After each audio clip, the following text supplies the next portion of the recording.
রুবেল, তাহলে তুমি থাকো, আমি যাই। একা একাই যাবা? আমিও যাই তোমার সাথে।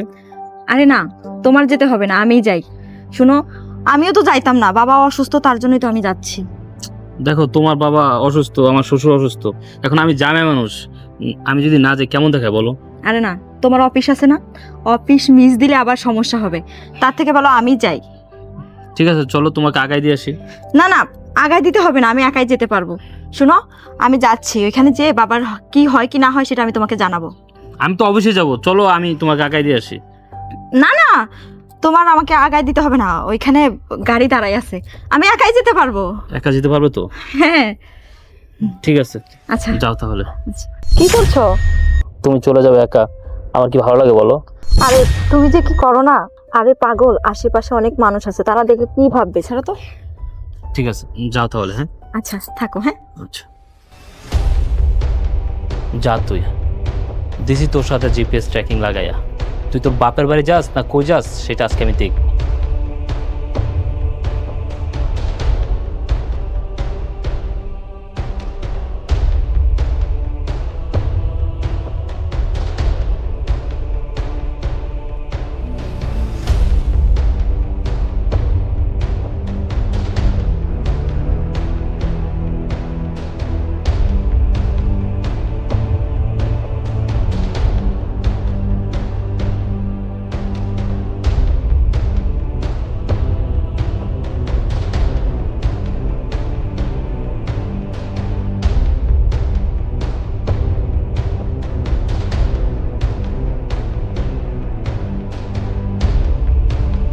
জিপিএস ট্র্যাকিং তো এইদিকেই দেখাচ্ছে, মনে হচ্ছে আশেপাশে কোথাও আছে।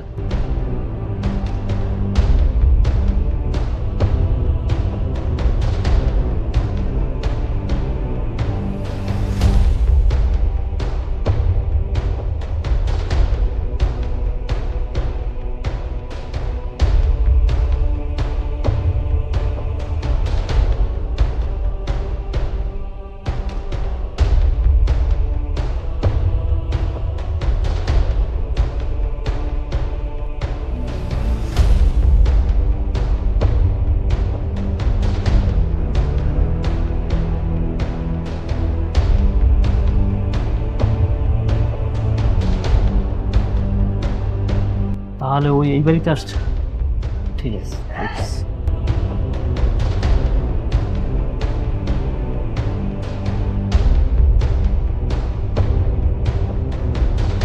জিপিএস ট্র্যাকিং তো এই বাড়িতেই দেখাচ্ছে। ওর বাবার অসুস্থতার কথা বলে বাড়ি থেকে বের হলো, বললো ওদের বাবার বাসা যাবে, কিন্তু এই বাড়িতে কি করে?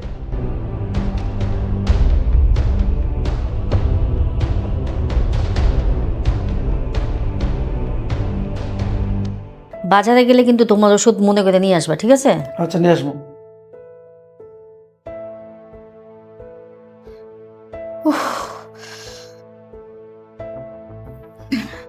আসসালামু আলাইকুম আন্টি। ওয়ালাইকুম আসসালাম। টুম্পা, তুমি এখানে কেন? আন্টি পরে বলতেছি, আগে বলেন জিসান কোথায়? জিসান তোর রুমে, আর তুমি এভাবে হাঁপাচ্ছ কেন? আচ্ছা, আমি আগে ওর সাথে কথা বলে আসি, তারপর আপনাদের সাথে কথা বলবো। কি ব্যাপার, মেয়েরা তাড়াহুড়া করে আইলো, আবার হাঁপাইতেছে। বুঝতে পারছি না ঘটনাটা কি। জিসান, কি ব্যাপার টুম্পা, তুমি এই সময় আমাদের বাসায়? আর কি হয়েছে তোমার, তোমাকে এরকম লাগছে কেন? জিসান, জিসান, আমি বাড়ি থেকে পালিয়ে একবার তোমার কাছে চলে এসেছি। আমার বাবা আমাকে জোর করে একটা ছেলের সাথে বিয়ে দিতে চায়। কি বলো, তুমি বাড়ি থেকে একেবারে পালিয়ে এসেছো? আর হুট করে তোমার বাবা অন্য জায়গায় তোমার কাছে বিয়ে ঠিক করেছে? হ্যাঁ জিসান, আমি তোমাকে ভালোবাসি, আমি তোমাকে হারাতে চাই না। আর তুমি যদি আমাকে হারাতে না চাও তাহলে আজকে এখনই আমাকে বিয়ে করবে। আর আমি যদি এই অবস্থায় বাড়িতে ফিরে যাই তাহলে আমার বাবা অন্য একটা ছেলের সাথে আমাকে জোর করে বিয়ে দিয়ে দেবে। আমি তোমাকে হারাতে চাই না জিসান, তুমি আমাকে বিয়ে করো প্লিজ। আমিও তোমাকে অনেক ভালোবাসি, আমি তোমাকে হারাতে পারবো না, আর আমি থাকতে তোমাকে অন্য কারো হতে দিব না। জিসান, তুমি যদি আমাকে সত্যি ভালোবাসো তাহলে আজকে এখনই তুমি আমাকে বিয়ে করবে, বলো। হ্যাঁ, তুমি শান্ত হও, কান্নাকাটি করো না, আমি দেখতেছি। বাবা, মা, কোথায় তোমরা? এদিকে আসো তো। কি হয়েছে বাবা? বাবা, মা, তোমরা তো জানো আমি টুম্পাকে অনেক ভালোবাসি, আর টুম্পাও আমাকে অনেক ভালোবাসে। ওর বাবা নাকি জোর করে ওকে অন্য জায়গায় বিয়ে দিতে চেয়েছে, কিন্তু ও সেখান থেকে একেবারে পালিয়ে এসেছে। ও আর কখনো ওর বাড়িতে যেতে পারবে না। তোমরা যেভাবে হোক আজকে এখনই টুম্পার সাথে আমাকে বিয়ে দাও। কি বলস বাবা, তুই আমাদের একমাত্র ছেলে, এইভাবে কাউকে কিছু না জানিয়ে হঠাৎ করে তোকে বিয়ে কিভাবে করাই? দেখো বাবা, আমি টুম্পাকে অনেক ভালোবাসি, আর ও যদি এখন চলে যায় ওর বাবা অন্য ছেলের সাথে ওকে বিয়ে দিয়ে দিবে। আমি থাকতে সেটা কখনোই সম্ভব না। যেভাবেই হোক তোমরা আজকে দিনের মধ্যে টুম্পার সাথে আমাকে বিয়ে দাও। তুই আমাদের একমাত্র ছেলে, তোকে নিয়ে আমরা কত আশা করেছিলাম, তাই না? তোকে নিয়ে ধুমধাম করে তোকে বিয়ে দেব, আর তুই যাকে ভালোবাসিস তাকে তো আমরা মেনে নিয়েছি। এখন যদি হঠাৎ করে এভাবে বিয়ে দে, তারপর পরে মানুষকে জানালে মানুষ কি বলবে বল, তুই বল। আঙ্কেল, আন্টি, আপনারা প্লিজ আমাকে এই বাসা থেকে বের করে দিবেন না। আমি যদি এখন আমার বাড়িতে ফিরে যাই, আমার বাবা জোর করে আমাকে বিয়ে দিয়ে দিবে। আমি অন্য কাউকে বিয়ে করতে চাই না আন্টি। আমি জিসানকে অনেক ভালোবাসি। আন্টি, আন্টি, আপনাদেরকে সেবা করার জন্য আমার একটা সুযোগ দেন। আমি আপনাদেরকে সেবা করে আপনাদের সাথে থাকতে চাই। আমি জিসানকে অনেক ভালোবাসি, আমি যেতে চাই না আন্টি। আন্টি প্লিজ, আপনি আমাকে দয়া করেন, আমাকে বের করে দিবেন না। ঠিক আছে ঠিক আছে টুম্পা মা, তুমি কান্নাকাটি করো না, দেখি আমরা কি করতে পারি। চলো তুমি থাকো, আমরা আসতেছি। চলো।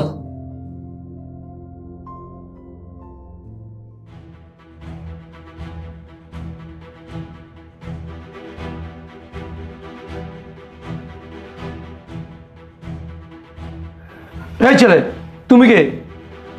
বাড়িতে ঢুকছো কেন? দেখুন, আপনারা আমাকে চিনবেন না। কিছুক্ষণ আগে আপনাদের বাড়িতে একটা মেয়ে ঢুকছে। মেয়ে? কিসের মেয়ে? এই তো কিছুক্ষণ আগে আপনাদের বাড়িতে একটা মেয়ে ঢুকছে। হ্যাঁ, মেয়ে ঢুকছে তো। আচ্ছা, ওই মেয়েটা কোথায়? ওই মেয়ে তুমি কি করবা? দরকার আছে, বলুন না মেয়েটা কোথায়? তোমার কিসের দরকার?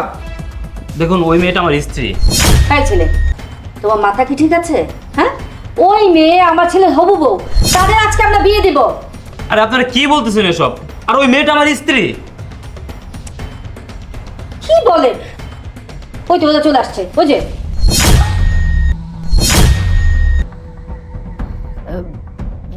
মা টুম্পা, এই লোকটা কি বলছে? তুমি নাকি ওনার ওয়াইফ? না না আন্টি, আমি তো এই লোকটাকে চিনি না। কে এই লোকটা?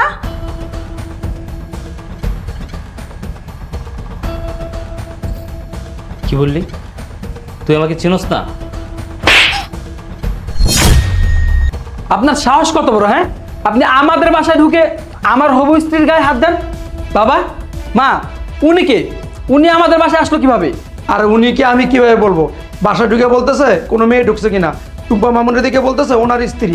আমি তো কিছুই বুঝতেছি না। এই, আপনারা কাকে টুম্পা মামনি বলতেছেন? ওর নাম কি টুম্পা নাকি? ওর নাম তো মিষ্টি, আমার স্ত্রী। এই মেয়ে, আপনি সব উল্টাপাল্টা কথা কি বলতেছেন? আপনি কি নেশা করে আসছেন? বাবা, এসব নেশাখোর বাসার ভিতরে ঢুকলো কিভাবে? আর আপনি কি বললেন ওর নাম মিষ্টি? ওর নাম মিষ্টি না, ওর নাম টুম্পা। 1 বছর ধরে আমাদের রিলেশন, আর আজকে আমাদের বিয়ে। আমি কোনো নেশাবানি করি না, আমি কোনো নেশাখোর না। আমার তো মনে হইতেছে আপনি নেশাখোর, আপনি নেশাবানি করেন। আপনি যদি নেশাখোর না হয়ে থাকেন তাহলে আরেকজনের স্ত্রী কিভাবে বিয়ে করেন? হ্যাঁ, আপনি যদি নেশাখোর না হয়ে থাকেন তাহলে একজনের স্ত্রীর সাথে 1 বছর রিলেশন কিভাবে করেন? হ্যাঁ, উত্তর দেন আমাকে। আর তুই ভাই কি বললি? বাসা থেকে কি বলে বের হলি? তোর বাবা অসুস্থ, তুই তোর বাবাকে দেখতে যাবি। এইটাই তোর বাবা? এই বাবাকে দেখতে আসছস? এর সাথে তোর 1 বছরের সম্পর্ক? ও, এই কারণে শাড়ি, চুড়ি, গহনা এইগুলো পরে আসছস। আজকে তোরা বিয়ে করবি না? জিসান, এই লোকটা কি বলছে? এই, তোমার নাম মিষ্টি না? আমাদের এখানে আসছো ছদ্মনামে এসে। হ্যাঁ, তুমি ওই লোকটার স্ত্রী। তোমার সাহস তো কম বড় না? তুমি আমার ছেলেকে বিয়ে করতে আসছো? মা, তুমি এসব কি বলতেছো? তুমি একজন নেশাখোরের কথা শুনে তুমি টুম্পাকে সন্দেহ করতেছো? টুম্পা, তুমি এখনো চুপ করে দাঁড়িয়ে আছো কেন? তুমি মাকে বলো এই লোকটা যা বলতেছে সব মিথ্যে কথা। তোমার নাম মিষ্টি না, তুমি টুম্পা। কিরে, চুপ করে আসছ কেন? বল সত্যটা। হ্যাঁ, বলবি না? ওর বলার ভাষা নাই, আমি বলতেছি। ও আমার স্ত্রী, আমাদের 3 বছরের সংসার। ওকে আমার আগেই সন্দেহ হয়েছিল। আজকে সকালে ও আমাকে বলে যে ওর বাবা অসুস্থ, ওর বাবাকে দেখতে যাবে। তখন আমার আরো বেশি সন্দেহ হয়েছিল, তাই ওর পিছু নিয়েছিলাম আমি। কি ব্যাপার টুম্পা, তুমি কি এখনো চুপ করে থাকবে?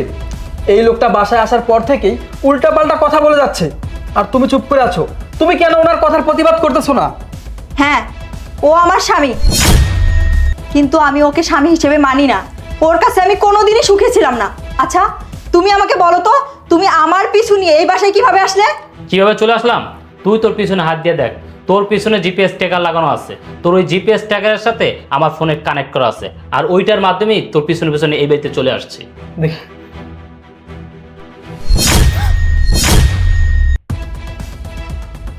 জিসান, তুই আমার সন্তান হয়ে এতদিন একটা বিবাহিত মেয়ের সাথে সম্পর্ক করছস? বাবা, আমি কি জানতাম নাকি যে ও বিবাহিত, ওর স্বামী আছে, সংসার আছে? যদি আমি এসব জানতাম তাহলে আমি কখনো ওর সাথে সম্পর্ক করতাম না। আরে তুমি আমাকে কেন বলনি যে তোমার হাজবেন্ড আছে, তোমার একটা সংসার আছে? তুমি আমার কাছে কেন মিথ্যে কথা বলেছো? কেন মিথ্যে কথা বলে তুমি আমার সাথে সম্পর্ক করেছো? শোনো, আমার বাবা মা যেদিন ওর সাথে আমার বিয়ে দিয়েছিল, সেদিন থেকে আমার জীবনে অশান্তি নেমে এসেছিল। ওর সাথে আমি সুখে ছিলাম না। ও আমাকে একটা বস্তির ভিতরে নিয়ে গিয়ে রেখেছিল, যেই পরিবেশ আমার একদমই পছন্দ হয়নি। আমার ভালো লাগতো না ওর সাথে থাকতে। ও আমাকে কোনোদিন একটা ভালো খাবার দিতে পারে নাই, ভালো একটা কাপড় চোপড় দিতে পারে নাই। তাই আমি ওকে ছেড়ে তোমার কাছে চলে এসেছি। আমি তোমাকে ভালোবাসি আর তোমার সাথেই থাকতে চাই। ছি ছি ছি ছি ছি, এই মেয়ে, তোমার স্বামী সংসার থাকতে তুমি আমার ছেলের সাথে সম্পর্ক করছো, আবার এখানে চলে আসছো আমার ছেলেকে বিয়ে করার জন্য। এই মেয়ে, এই তুমি কি বলছিলা যে তোমার বাবা তোমাকে জোর করে তোমাকে বিয়ে দিচ্ছে, সেজন্য তুমি আমার ছেলেকে বিয়ে করার জন্য এখানে আসছো? আল্লাহ বাঁচাইছে তোমার সাথে আমার ছেলে বিয়ে হয়নি, তার আগে আমরা সব কিছু জেনে গেছি। জিসান, এমন একটা মেয়ে আমাদের বাড়ি হইতে পারে না। এই মেয়ে, তুমি এতদিন আমাদের বাড়ি আসা যাওয়া করতেছো, আমার ছেলের সাথে সম্পর্ক করতেছো, কোনোদিন তো বলো না যে তোমার বিয়ে হয়েছে, তোমার স্বামী আছে, সংসার আছে। ছি ছি ছি। বাবা, তুমি ভাবলে কি করে সব কিছু জেনে শুনেও আমি ওর মতো একটা মেয়েকে বিয়ে করব? জিসান, তুমি সব কি বলতেছো? আমি তো তোমাকে ভালোবেসে আমার স্বামীর সংসার ফেলে তোমার এখানে চলে এসেছি। আমি জানি, আর যে মেয়ে কিনা তার স্বামী সংসার রেখে আরেকজনের কাছে আসতে পারে, তুই তো আমার থেকে বেটার কাউকে পেলে আমাকে রেখে তার কাছে চলে যাবি।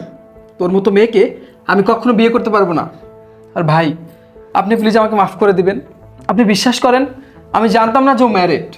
ওর সাথে যখন আমার সম্পর্ক হয়েছিল, ও আমাকে বলেছে ও সিঙ্গেল, ওর বিয়ে হয়নি, এই জন্য আমি ওর সাথে সম্পর্ক জড়িয়েছি।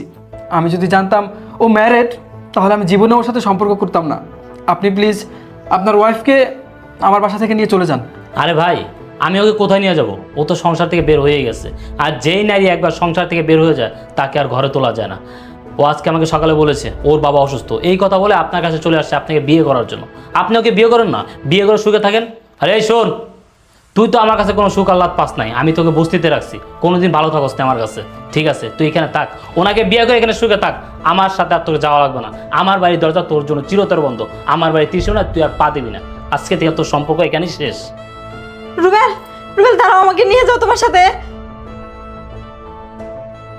কোথায় নিয়ে যাবো তোকে? তুই একটা বেঈমান, তুই একটা বিশ্বাসঘাতক, তোকে আমি নিব না। রুবেল, এই মেয়ে, তুমি এখানে এখনো দাঁড়িয়েছো কেন? আমার বাড়িতে এক্ষুনি বের হয়ে যাও।